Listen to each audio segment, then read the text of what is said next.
কথায় বলে old is gold. Dilip ঘোষও সে কথা মানেন দেখা যাচ্ছে। হ্যাঁ, নিজের পুরনো কেন্দ্র খড়গপুর থেকেই লড়তে চান দিলীপ ঘোষ। অমিত শাহের সঙ্গে সাক্ষাতের পর দলীয় দপ্তরে গিয়ে আজ একথা স্পষ্ট করে দিলেন বিজেপির প্রাক্তন রাজ্য সভাপতি। সাংবাদিক বৈঠকে তিনি বলেন, অন্য দল থেকে যারা আসছে তাদের পার্টির সংস্কৃতি মানতে হবে। দলের বিরোধী শিবিরকে বার্তা দেওয়ার পাশাপাশি শাসক দলের দিকেও তোপ দাগেন তিনি। আমার সবসময় পছন্দের আসাম খড়গপুর। যখন থেকে আমাকে দাঁড়াতে বলা হয়েছিল আমি খড়গপুর বলেছিলাম। 26-এর প্রার্থী হবেন কিনা তা দলই ঠিক করবে। তবে শাহী বৈঠকের পর দলীয় দপ্তরে প্রবেশ করেই দিলীপ ঘোষ বুঝিয়ে দিলেন তিনি লড়তে প্রস্তুত। এদিন রাজ্য সভাপতি শ্রমিক ভট্টাচার্যের সঙ্গে বৈঠক করেন তিনি।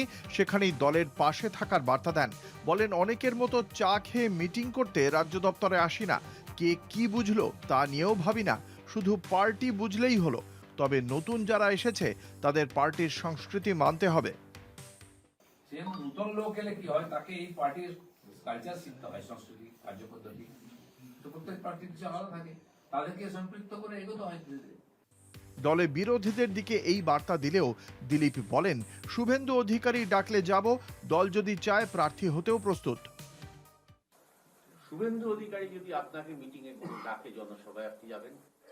সবাই থাকলে যাবো। উনিও আমাদের নেতা, সুকান্ত দা আছেন, বা তাদের ছাড়াও আমি একাধিক জায়গায় যাব। কারণ কি, এই যে আমাদের 294টা সিট আছে, তো সব জায়গায় যদি সব মানুষের কাছে পৌঁছতে হয় তাহলে আমাদের সবাইকে যেতে হবে। এক জায়গায় 4 জন মিলে সভা করে তো আমরা কভার করতে পারবো না।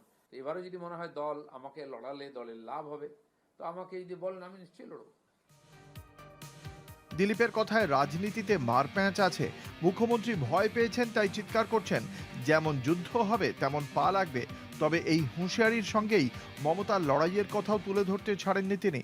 বাকি পার্টিগুলো দেখুন না, মমতা ব্যানার্জি আর কি ক্ষমতায় আছেন, তিনি কত বছর ধরে লড়াই করতে করতে জিতেছেন, কোথায় ছিল তিনি? তো বিরোধী দলের এতগুলো সিটই পাননি। কিন্তু দল তাঁকে কিভাবে দেখছে? বিজেপির রাজ্য সভাপতি বলেন, দিলীপ ঘোষ কি বাড়িতে বসে থাকার লোক? তাকে দল সঠিকভাবেই কাজে লাগাবে। দিলীপ ঘোষ প্রায় কৈশোর থেকে এই সংগঠনের সঙ্গে যুক্ত, flesh and blood of this organisation. তো দিলীপ ঘোষ বাড়িতে বসে থাকবেন কেন? এই নির্বাচনে সংঘবদ্ধ বিজেপিকেই দেখতে পাবেন। রূপরেখা তৈরি করছিলেন, কখন কে কিভাবে ময়দানে নামবে সেটা তো ঠিক করবে পার্টি। বিজেপি সূত্রে খবর, রাজ্য সভাপতিকে নিয়ে জানুয়ারি মাসেই দুর্গাপুরে সভা করবেন দিলীপ ঘোষ। আমন্ত্রণের কথা স্বীকার করেছেন প্রাক্তন রাজ্য সভাপতি নিজেই। ফলে শ্রমিকের হাত ধরে ফের স্বমেজাজে ফেরার চেষ্টায় দিলীপ। তবে দলীয় কোন্দল পাশ কাটিয়ে কতটা এগোতে পারবেন তিনি, সেটা সময়ই বলবে। কলকাতা টিভি।